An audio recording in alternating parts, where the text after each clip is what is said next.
2 orang pelajar menjadi korban pengeroyokan di Jalan Sumeni, Puro, Karangmalang, Sragen, pada Minggu, 20 April 2025, sekitar pukul 16 waktu Indonesia Barat.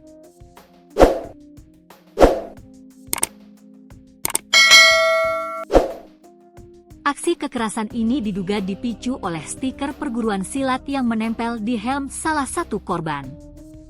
Korban yang bernama Andika Hendra Saputra, 20, warga Wonotolo, Gondang, Sragen, dan Jovan Septian Pratama, 18, warga Gondang, Sragen, mengalami luka-luka akibat serangan sekelompok orang yang diduga anggota perguruan silat yang sedang melakukan konvoi.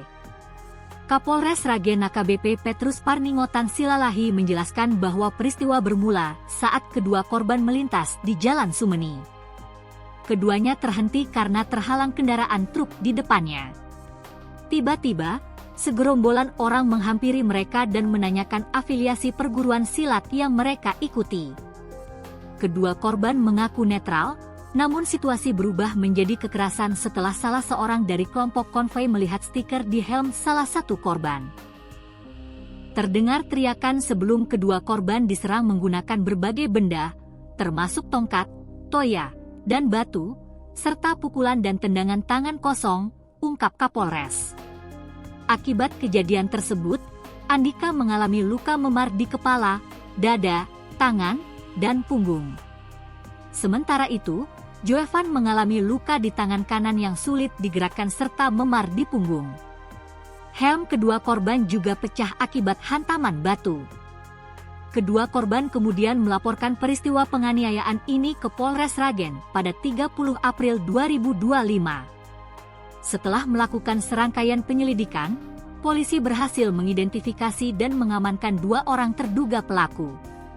Tersangka pertama, Mam, 18, warga Cipondoh yang tinggal di Sumberejo, Sine, Ngawi, Jawa Timur, diamankan di rumahnya pada Rabu, 30 April 2025, sekitar pukul 14 waktu Indonesia Barat. Perannya dalam pengeroyokan adalah memukul korban yang terjatuh dengan tangan kanan sebanyak 3 kali mengenai pipi kiri, jelas Kapolres. Tersangka kedua, Ya, 22, warga Dawung, Sambirejo, Sragen, juga diamankan di rumahnya pada hari yang sama sekitar pukul 16.30 waktu Indonesia Barat. Kapolres menambahkan bahwa pelaku diduga menendang Jovan Septian Pratama saat korban tersebut sedang dianiaya oleh anggota kelompok perguruan silat Pagar Nusa lainnya. Polisi juga mengamankan barang bukti berupa 2 unit sepeda motor milik kedua tersangka, yaitu 1 unit Honda Vario berwarna hitam dan 1 unit Honda Beat berwarna hitam. Kedua tersangka saat ini telah diamankan di Polres Sragen dan dijerat dengan pasal 170 KUHP tentang pengeroyokan, yang ancaman hukumannya maksimal 5 tahun 6 bulan penjara. Kami masih melakukan pengembangan lebih lanjut untuk mengidentifikasi pelaku lain yang terlibat dalam aksi kekerasan tersebut, tutur Kapolres.